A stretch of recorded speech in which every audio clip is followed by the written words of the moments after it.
Apa bedanya sekarang kalau kita melakukan incest? Apa bedanya dengan ayam? Ayam kan tidak pernah memilih. Apa itu ayahnya, apa itu ibunya, tetap saja dia melakukan hubungan. Gamya gamana ini harus dihentikan dan harus disadarkan bahwa itu semata-mata hanya karena nafsu liar, pembinatangan diri manusia. Bukankah Sarasamu saya mengatakan bahwa mendapatkan badan manusia sangat sulit, oleh karena itu kita wajib menjaga. Kalau toh hasil dari gamya gamana ini kemudian lahir seorang bayi, apakah kita menjamin bahwa sang Punarbawa tidak kecewa berat? Kalau kita melihat Bhagavad Gita bab 16 sloka 21, ada 3 hal yang mengantarkan manusia ke gerbang neraka.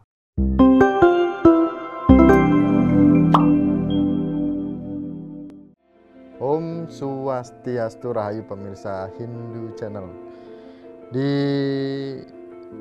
media sosial saat ini viral beredar terkait dengan fantasi sedara.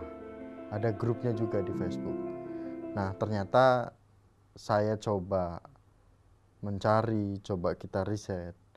Ternyata di dalam ajaran Hindu juga ada yang namanya Gamya Gamana, di mana itu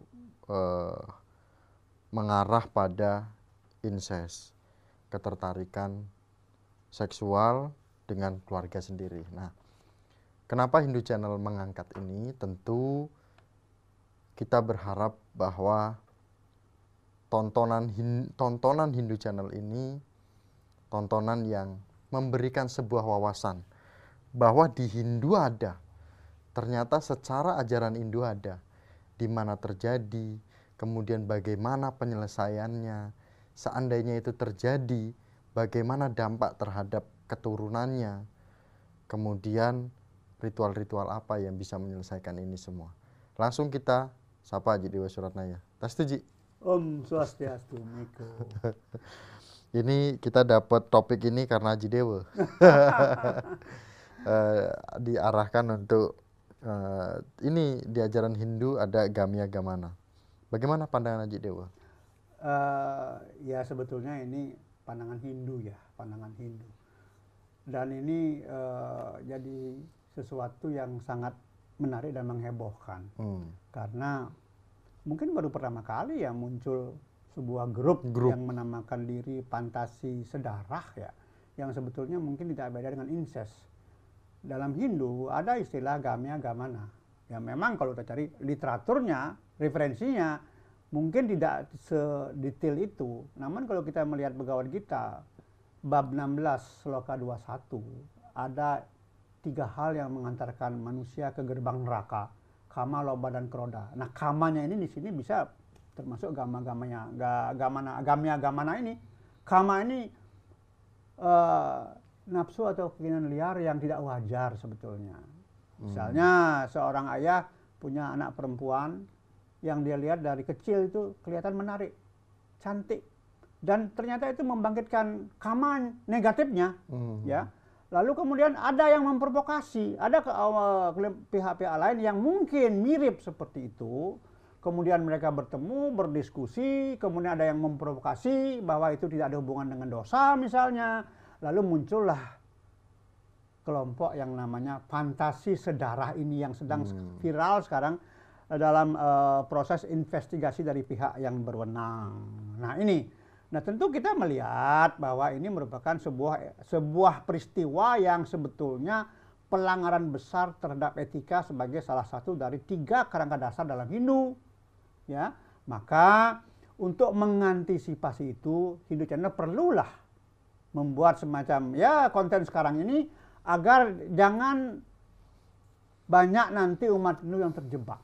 Ya, karena banyak pertimbangan yang harus dipikirkan untuk Gamya Gamana ini. Yang pertama kita harus paham bahwa Hindu dalam menyikapi sesuatu atau sebuah peristiwa selalu berhitung dengan 2 konsep, skala niskala, fisik non fisik, jasmani rohani.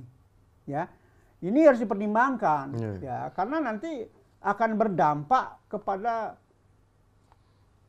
anak-anak Hindu yang berikutnya. kalau sampai kita biarkan. Maka perlulah diantisipasi dalam bentuk konten yang mengedukasi. Bahwa di Hindu ada istilah yang namanya gamya gamana. Atau bahasa gampangnya incest. Dan ini juga tidak hanya terjadi terhadap ayah kandung dengan anak kandung, tetapi juga ayah tiri dengan anak tiri, bisa ibu tiri dengan anak tiri. Bahkan kalau kita memperdalam lebih jauh antara guru dengan murid, ini terjadi, ini termasuk gamya gamana. Malah lebih ekstrem dalam Hindu. Ada hubungan seksual antara manusia, antara laki-laki dengan hewan. Itu juga gamya gamana. Dampaknya yang kita pertimbangkan tidak hanya secara fisik, bahwa itu menjadi berita yang besar begitu ya, tapi juga secara rohani. Karena itu menjadi sebuah pencemaran. Pencemaran terhadap manusianya. Kemudian pencemaran terhadap keluarganya. Pencemaran terhadap tempat tinggalnya, bahkan pencemaran terhadap bangsanya kalau itu dibiarkan. Ya. Karena saya ulangi bahwa Hindu selalu berhitung skala nih skala, tidak hanya skalanya yang kita perhitungkan, tidak hanya dampak fisiknya kita perhitungkan, tapi dampak rohani juga kita perhitungkan karena manusia desainnya terdiri dari badan rohani dan badan jasmani, sehingga dua badan ini harus betul-betul dijaga kesuciannya dalam pandangan ini. Maka gamya gamana ini harus dihentikan dan harus disadarkan bahwa itu semata-mata hanya karena nafsu liar. Apa bedanya sekarang kalau kita melakukan incest? Apa bedanya dengan ayam? Ayam kan tidak pernah memilih apa itu ayahnya, apa itu ibunya, tetap saja dia melakukan hubungan incest. Jadi gamya gamana ini atau fantasi sedarah ini sebetulnya lebih mengarah kepada pembinatangan diri manusia. Bukankah Sarasa Musaya mengatakan bahwa mendapatkan badan manusia sangat sulit, oleh karena itu kita wajib menjaga supaya badan ini tetap menjadi milik kita. Ya, itu yang pertama. Yang kedua, dalam konsep Hindu kita diberikan yang namanya manusianya, memanusiakan manusia supaya kita tetap menjadi manusia sebagai ciptaan utama. Jadi manusianya ini merupakan sebuah upaya untuk mempertahankan supaya kita tetap dalam beberapa kali ke depan ini harus reinkarnasi, selalu mendapatkan badan manusia tentu dengan kualitas yang semakin membaik. Itulah manfaatnya manusianya. Jadi boleh dikatakan bahwa manusianya merupakan sebuah antisipasi untuk menghindari diri manusia ini membinatangkan dirinya atau melakukan gamya gamana ini. Nah, Aji Dewa, tentu dari penjelasan Aji Dewa terkait dengan sastranya pun sudah ada, apalagi di situ juga menjelaskan secara tegas kama itu, Ji Dewa. Nah, namun Ji Dewa, kita sekarang berbicara berkaitan dengan leluhur. Sepertinya umat Hindu tidak akan melakukan itu. Ya, semoga. Karena kita ingat akan sesuatu leluhur dan reinkarnasi. Nah, bagaimana seandainya ini terjadi? Sistem reinkarnasi dengan fantasi sedarah ini bagaimana? Nah, jadi kalau fantasi sedarah ini kemudian, katakanlah seorang ayah dengan anak kandungnya, ya, seorang ayah dengan anak kandungnya, kemudian si anak tak terhindarkan tiba-tiba hamil. Jalan pertama yang dilakukan adalah menggugurkan, aborsi. Jelas kalau sudah aborsi, itu mahapetaka. Itu dosa besar, namanya bruna hatya. Dan itu pun tidak mudah untuk diselesaikan. Jangan dianggap hanya dengan ritual kecil selesai, belum tentu. Ya, karena yang pertama, kalau sudah hamil, lalu kita gugurkan, secara pidana pun kita salah. Dan itu berarti menggagalkan leluhur kita yang reinkarnasi. Kalau toh hasil dari gamya gamana ini kemudian lahir seorang bayi, apakah kita menjamin bahwa sang Punarbawa tidak kecewa berat? Nah ini, jadi kalau toh kelanjutan dari kehidupan sang bayi menjadi balita, kemudian remaja, tidak ada jaminan bahwa si anak ini tidak akan membuat onar. Karena dia akan tumbuh dengan keliaran yang memang akibat dari pertemuan incest tadi. Coba, si anaknya si bapak, tapi dia juga cucunya si bapak. Ya kan? Nah ini, lalu bagaimana figur sang Punarbawa bersikap terhadap kondisi seperti ini? Sementara tidak ada Punarbawa yang berharap mendapatkan badan atau situasi yang buruk. Selalu berharap, karena Punarbawa merupakan sebuah proses dalam menyelesaikan karma-karma yang ada dari kehidupan sebelumnya. Ya, jadi dia akan kehilangan kesempatan. Ini yang menyebabkan mungkin dia akan berkembang menjadi figur atau orang yang liar, tak terkendali, dan akan membuat onar di permukaan bumi ini. Nah, ini mungkin kurang diperhitungkan oleh para peserta fantasi sedarah ini. Bahwa dia sudah memulai sebuah awal dari keributan yang akan terjadi di alam ini. Saya agak curiga bahwa ini merupakan sebuah provokasi dalam penghancuran anak-anak bangsa kita. Ini yang kita khawatirkan. Dulu pernah muncul yang namanya kelompok Children of God, yaitu seks bebas dulu. Itu juga cukup membuat goncang kita. Hanya saat zaman itu karena belum ada medsos, tidak seramai sekarang. Ini kan sekarang kelompok fantasi sedarah ini memanfaatkan kemudahan dalam menggunakan media sosial. Iya, memanfaatkan media sosial. Memanfaatkan media sosial. Mohon maaf Cik Dewa dipotong. Jadi bagaimana dengan pola penyelesaian atau gini deh, kita jangan berbicara penyelesaian dulu. Ya. Karena pasti akan yang menyaksikan Hindu Channel akan ada yang merasa seperti itu. Jangan-jangan ada yang sudah masuk. Nah, jangan-jangan ada juga yang mungkin sedang berpikir panjang seperti itu. Nah, kita berbicara seandainya Cik Dewa ada yang sudah masuk ke sana, ya, dan dia sudah menikmati apa yang dia peroleh, artinya dia punya keturunan, lalu dia punya anak. Nah, biasanya di Dewa sadar dia secara fisik dampak dari melakukan fantasi sedarah ini gimana biasanya Ji Dewa? Biasanya di samping mereka menikmati kenikmatan yang tidak pernah disadari, karena kenikmatan itu berupa pemenuhan nafsu-nafsu yang liar, lalu kemudian katakanlah menghasilkan anak, gitu ya. Jadi ada anak yang terlahir dan anak ini jelas akan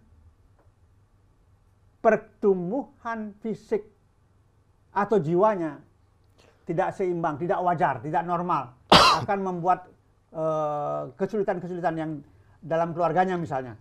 Nah, kemudian apa yang harus dilakukan? Yang harus dilakukan kalau mulai munculnya kesadaran dari kedua belah pihak, usia 3 bulan dia harus dilakukan semacam penebusan dan penyamutan dan peleburan dari muatan-muatan karma akibat dari Gamya Gamana ini. Jadi usia 3 bulan sudah harus ada terapi rohani terhadap si anak, dan terapi ini terus berlanjut, tidak boleh ada yang ketinggalan. Tapi ingat, setiap kita melakukan kesalahan, pencemaran yang terjadi tidak hanya kepada jiwa sang pembuat kesalahan, tapi juga alam semesta. Jadi di sini alam semesta juga tercemar. Maka diperlukan ritual-ritual yang bersifat peleburan dan penyucian alam semesta. Dan ini tidak mudah karena tidak bisa dilakukan hanya 1 kali. Dan memerlukan ketekunan dan keteguhan dalam melaksanakan upacaranya sehingga betul-betul akan mampu meminimalisir dampak buruk dari pencemaran akibat Gamya Gamana ini. Ini berat karena Gamya Gamana tidak hanya berpengaruh buruk terhadap diri sang pelaku, terhadap keluarga sang pelaku, terhadap keturunan sang pelaku, terhadap alam. Paling enggak di tingkat desa, atau bahkan di tingkat yang lebih luas lagi.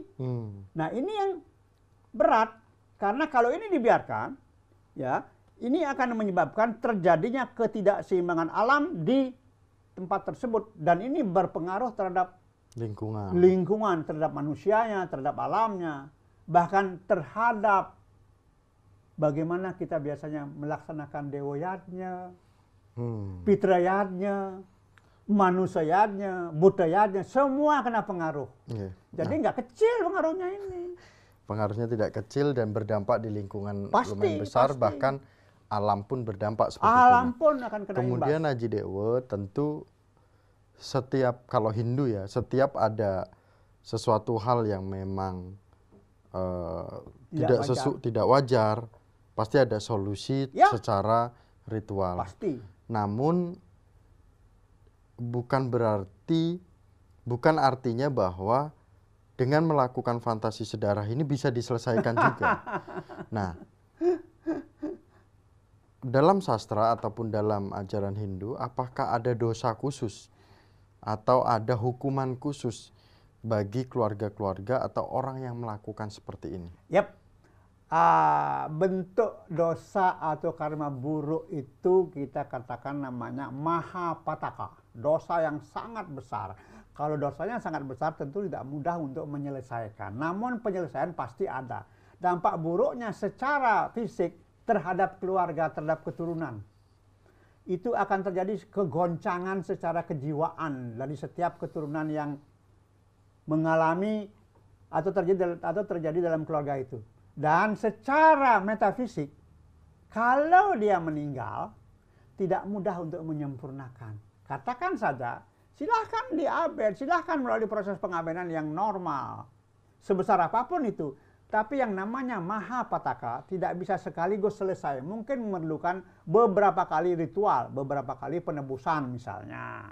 Mungkin 10 tahun, mungkin 20 tahun. Dan selama tahun-tahun itu, keluarganya akan mengalami sesuatu yang sangat merugikan kehidupan mereka. Jadi dampaknya fisik dan non-fisik. Ya, fisik dan metafisik. Skala dan eskala. Itulah Hindu kalau ingin menyelesaikan sesempurna mungkin sebuah peristiwa yang tidak normal, tidak wajar, mencemari alam semesta ini. Nah, inilah pemirsa Hindu Channel yang tentu menjadi kunci diskusi kita pada hari ini, bahwa berkaitan dengan fantasi sedarah itu berdampak besar pada jiwa kita, pada diri kita, pada lingkungan, dan bahkan yang lebih besar adalah pada alam. Betul. Nah, Haji Dewo, yang menjadi pertanyaan lagi, lebih tegas lagi adalah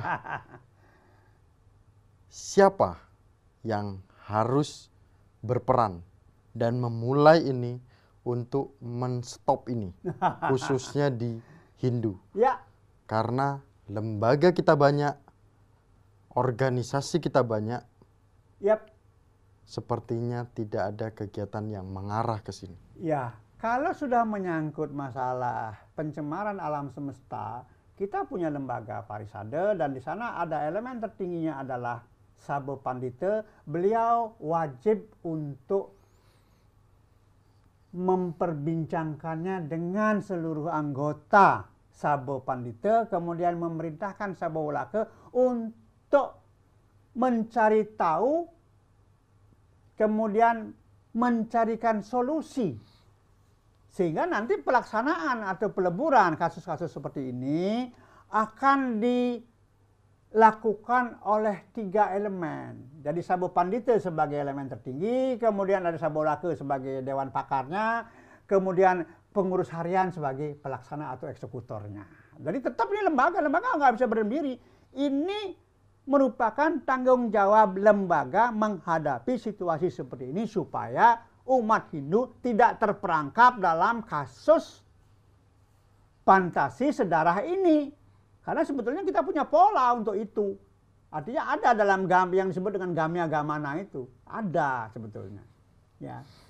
Kita harus menyelamatkan umat kita, jangan sampai terjebak di situ. Jangan Haji Dewo aja yang menyelamatkan. Suksema Haji Dewo. Tentu kami tegaskan kepedulian dari Hindu Channel melalui siaran, melalui tayangan ini adalah bentuk kepedulian kami terhadap generasi-generasi Hindu yang akan tumbuh yang lebih berkualitas lagi. Ya. Dan tentu kami tegaskan jangan mencoba untuk masuk pada grup-grup yang berpotensi membuat kita itu masuk pada ranah fantasi sedarah ini. Dan Bapak Ibu, umat Hindu, tokoh-tokoh, mohon larang putra-putri atau keluarga Bapak Ibu untuk masuk kepada ranah ini, karena ini akan berdampak besar lagi-lagi kepada umat Hindu di seluruh Nusantara. Kami tutup dengan Paramasanti bersama dengan Aji Dewa Suratnaya. Paramasanti, Om Santi, Santi, Santi. Oh. Untuk semua Aji, sehat-sehat.